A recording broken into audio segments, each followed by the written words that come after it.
Rigathi Gachagua's determination to make President William Samuel Ruto a one-term president is so unrelenting to an extent he is willing to sacrifice his ambitions to become the preferable candidate in the opposition to vie for the presidency. Now, this is Rigathi Gachagua giving sleepless nights to this regime even as he is in the USA.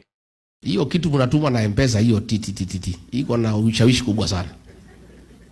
The families you take care of, the people that you support, listen to you. Talk to them. Tell them it's one term. Hata wakichukua pesa ya huyo jamaa ni one term. Najua siku moja alikuwa anakuja huko mlimani na pesa mingi sana. He had 1 billion nikaibiwa siri na mtu wa Central Bank. Ilikuwa anatolewa na magunia. Kaambiwa pesa imetolewa ya kwenda mlimani 1 Kenya shilling. Sasa nikaanza hii pesa si nipange vile watu yangu watafaidika. So nikawachanua. Kaambia nyinyi watu ya mlima msioneshe hii jamaa hasira. Lakini kwenda mkutano yake lazima alipe. Attending a meeting it is 2,000 and you must be given before you go for the meeting. If you are in the meeting na anataka upige makofi uongezwe 1,000. Na kama anataka ucheke umuoneshe meno aongeze 1,000. So kila mtu 1,000 ngapi? Watu walikula pesa huko, lakini kaambia hii pesa mjue iko na damu ya Gen Z. Please don't take it home. Usichanganye na ile yako ama kupeleka mtoto shule hata hakuka mtihani. Hii pesa mkule hapo kwa ploti hapo. Na kama uko na deni ya Shylock watu walikula nyama, wakafanya shopping nini, akanyolewa 1 billion. Akifika Nairobi, akasikia mambo ni one time. He has never come back there. Jana nimeona Masaini, Wamasai wamechanuka. Wamasai wamejaa hapo karibu na Kiserian, Soprano walikuwa wameenda hapo na pesa na gunia. Wanapiga makofi, wanacheka, wanaimba, wakapewa kila mtu 2,200 wakanyamaza. Alipoingia ndege kuamuka kufika juu one time. Another group of bodaboda walikuwa wameenda pahali zaitwa Bisil. Wamelipwa kila mtu 3,000. Wakapewa wakalipwa. Alipoingia kwa ndege wakija kwa bodaboda wamebebana watatu. Wanasimamisha gari wambia wewe mwenye gari one time. Wewe mwenye gari one time. That is what is going on in Kenya. So I want you to tell people back home, hiyo pesa ya Kasongo ikija mkule. Lakini ni one? Mutawaambia? Now, I just brought this to tell you most of us, if not all of us, are actually eyeing towards a one-term presidency of William Samuel Ruto. But let me have two scenarios here. We have the traditional voters and the modern voters. Let me put it that way. Or I can call it the old generation and the new generation. What am I talking about? Tribal politics have been played for a very long time, and it is a political capital that has been used by the politicians for a very long time, and it has succeeded on their side in terms of dividing and ruling. It's a tactic used in politics to make sure people get into power and are easy to control you. Now, the traditional voters who are actually now registered, there is nothing much that we are going to change from them. They are already a blemished society.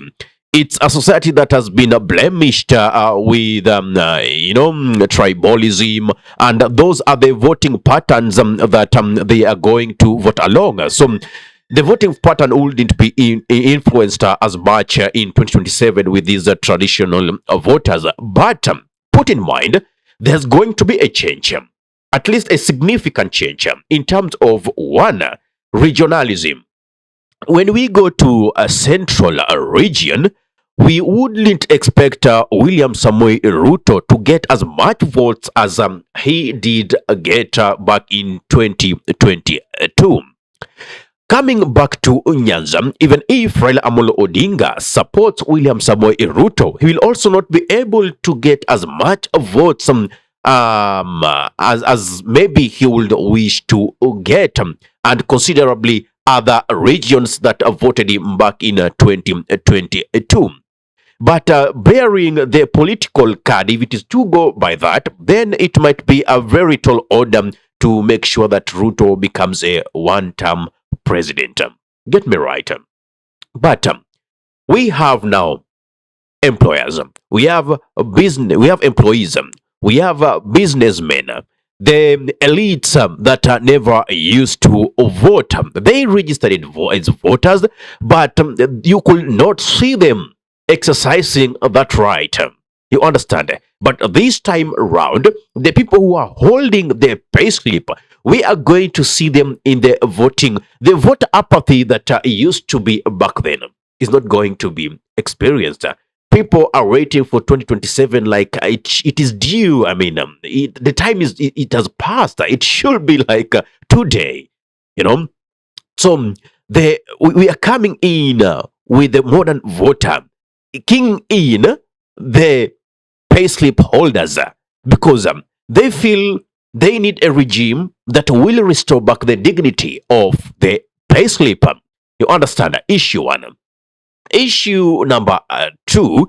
Now we have the businessmen, people who import, export goods in and out of the country. Business and industries have been hit hard because of the change of this regime and the overtaxation that is happening with William Samoei Ruto's regime. And they too will influence the voting pattern, and they'll make sure also they put in the economic muscle towards this voting, which to a certain extent will influence the voting. But that, remember, is not going to influence so much, but at least a significant portion, which still says maybe that is the only way William Samoei Ruto might get, at least a way to a presidency for a second term. And that is why you see William Samoei Ruto having these treacherous heart, tusema moyo wa kiburi katika lugha ya Kiswahili. So what will silence William Samoei Ruto, and what is this regime so fearful about? I had already talked about this. This regime is so fearful about the 14 approximated not registered voters back in 2022 who are not eligible. They were between 16, 17, 18 years who had not yet registered as voters. They were not eligible to vote by then. But in 2027, these people will be eligible to vote. If these people are going to be registered as voters, now considering the voting pattern, we always see like a president win elections with around 7 million, the person who loses with around 6 point something million, a difference of like 200 to 400,000 of votes. So a total combination of the people who vote is now the number of unregistered voters but who are eligible to vote, the Gen Zs that we are talking about. Now, if these people are able to register as voters, then with a significant change, I was talking about the payslip holders and the elites in the businesses, when they come together, then it is obvious their vote is not going to be a swing vote, but it is going to be a deciding vote, just as I had said back then. What do you think? What's your take on this? Even as the regime of the day continues the chest thumping, saying that they have never seen a regime that has taken power for one term here in Kenya. So they are not going to be the first, even allegations of they're going to stuff ballot boxes with already votes. They are going to steal votes just to ensure that William Samoei Ruto gets a second term. But later on, we also saw that Musalia Mudavadi, the prime cabinet minister, already told them, hey, stop this nonsense of saying that you're going to steal votes for William Samoei Ruto. He's going to be elected, by the people. Anyway, tell me your thought in the comment section. That is purely my analysis. If you love content of this nature and you're watching from my YouTube channel, kindly subscribe and press the notification button so anytime that we are live or we upload content of this nature, you'll be the very first person to be notified. Ahmed Halif is my name for Unscripted Talks here in Dub Radio. Assalamu alaikum warahmatullahi wabarakatuhu. Kwa timba kali za Afrika, Dub Radio ndio mpango mzima.